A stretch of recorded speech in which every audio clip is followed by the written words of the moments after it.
Hello बच्चों, कैसे हैं आप सब। उम्मीद करते हैं आप लोग ठीक ही होंगे। स्वागत है आपका अपना यूट्यूब चैनल मैथ्स ज्ञान पे। इस चैनल पर आपको क्लास 6 to 10 चैप्टर वाइज सभी एक्सरसाइज का सॉल्यूशन दिया जाएगा। चलिए शुरुआत करते हैं new syllabus NCERT maths class 9 exercise 4.1 का सॉल्यूशन। जैसा कि फर्स्ट क्वेश्चन यहाँ पर दिया गया है, the cost of a notebook is twice the cost of a pen. Right a linear equation in 2 variables to represent this statement. मतलब किसी नोटबुक का कॉस्ट जो है ना, पेन के कॉस्ट से 2 गुना है और हमको इसको लीनियर इक्वेशन इन 2 वेरिएबल्स के टर्म में रिप्रेजेंट करना है इस स्टेटमेंट को। चलिए हम लोग इसका बनाते हैं। जैसा कि कहा गया था, हम लोग मान लेते हैं let the cost of notebook equal to ₹x। 2 variable से बनाना था तो हम लोगों को 2 वेरिएबल्स मानना पड़ेगा। उसी प्रकार the cost of pen equal to ₹y according to question. इसको उस टर्म में लिखना था और बोला जो जा रहा था, ये हमारा नोट, इसमें बोला गया था क्या, the cost of notebook is twice the cost of pen. Pen के कॉस्ट का ये 2 गुना है, तो जिसका 2 गुना बोला जा रहा है, पेन से बोला जा रहा है ना, तो पेन में हम लोग 2 से इंटू करेंगे। x इक्वल टू ये हो जाएगा 2y और इसको 2 वेरिएबल, इसको हम लोग ठीक तरीके से रिप्रेजेंट कर लेते हैं। x ये इक्वल टू के इस साइड में है तो इधर की ओर ले गए तो माइनस में, -2y इक्वल टू 0। यही हो गया इसका सॉल्यूशन। चलिए अब हम लोग क्वेश्चन नंबर 2 देखते हैं।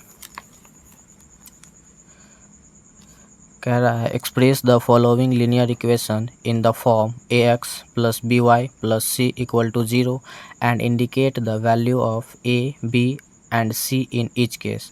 मतलब ये जितने भी इक्वेशन दिए गए ना, इसको हम लोगों को इस टर्म में लिखना है और a, b और c का अलग अलग वैल्यू लिखना है।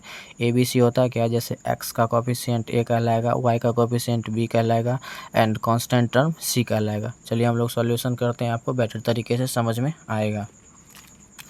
फर्स्ट क्वेश्चन जैसे यहाँ पर है, यही है 2x plus 3y equal to 9.35 और 5 पे क्या लगा हुआ है, बार लगा हुआ है। ठीक है, फर्स्ट क्वेश्चन हमारा यही है, तो उसी टर्म में हम लोग इसको लिखेंगे ठीक तरीके से एडजस्ट करके। 2x प्लस 3y ये इक्वल टू के इस साइड में, इसको इधर की ओर लाएंगे तो ये माइनस में आ जाएगा। 9.35 इक्वल टू इधर 0। अभी इन सभी का हम लोगों को बारी बारी से a, b और c का वैल्यू लिखना था। ठीक है, और ये टर्म कैसा था, ax plus by plus c equal to 0। तो x का कोफिशिएंट यहाँ पे क्या है 2, तो a वही हो जाएगा। उसके बाद b, y का कोफिशिएंट क्या है 3, तो b वही कहलाएगा। और c कांस्टेंट टर्म ये है, और जब भी हम लोग इसको लिखेंगे तो साइन के साथ, प्लस में जो है इसका साइन लिखना ज़रूरत नहीं, और ये इसमें माइनस है तो इसको लिखना पड़ेगा -9.35। और यही हो गया इसका इस क्वेश्चन का सॉल्यूशन। चलिए अब हम लोग इसका क्वेश्चन नंबर 2 देखते हैं।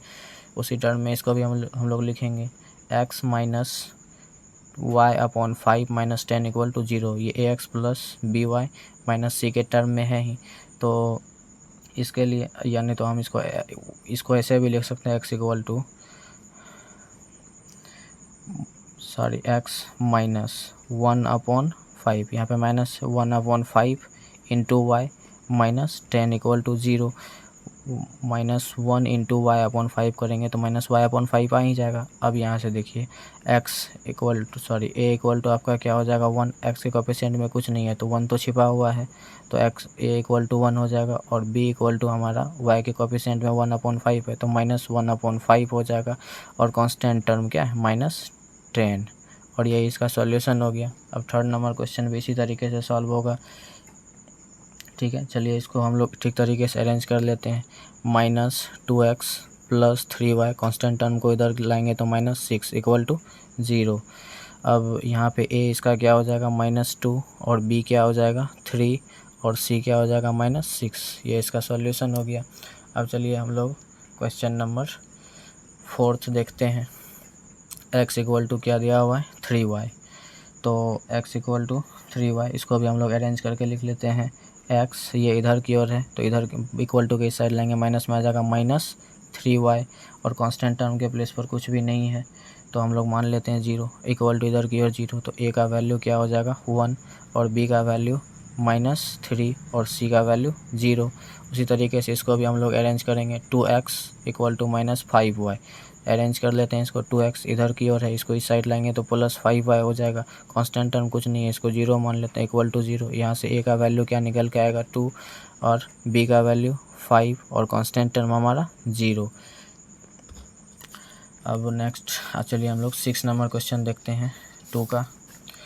यही है 3x + 2y इक्वल टू 0। तो यहाँ पे हम लोगों को b का टर्म नहीं दिया हुआ है, तो यहाँ से x का कोएफिशिएंट 3, y तो कुछ है नहीं, तो b इक्वल टू हमारा क्या हो जाएगा 0 और कांस्टेंट टर्म दिया है c इक्वल टू भी 0 ही हो जाएगा। उसके बाद हम लोग क्वेश्चन नंबर 7 देखते हैं। y - 2 इक्वल टू क्या है 0 है, तो यहाँ से इसको हम लोग अरेंज करके लिखे, तो x के टर्म में कुछ नहीं है, तो इसको अगर हम लिखना चाहें तो 0 × x लिख सकते हैं प्लस y - 2 इक्वल टू 0, और y के कोएफिशिएंट में कुछ नहीं है तो 1 तो है, तो a हमारा क्या हो जाएगा 0, b क्या हो जाएगा 1 और c क्या हो जाएगा -2।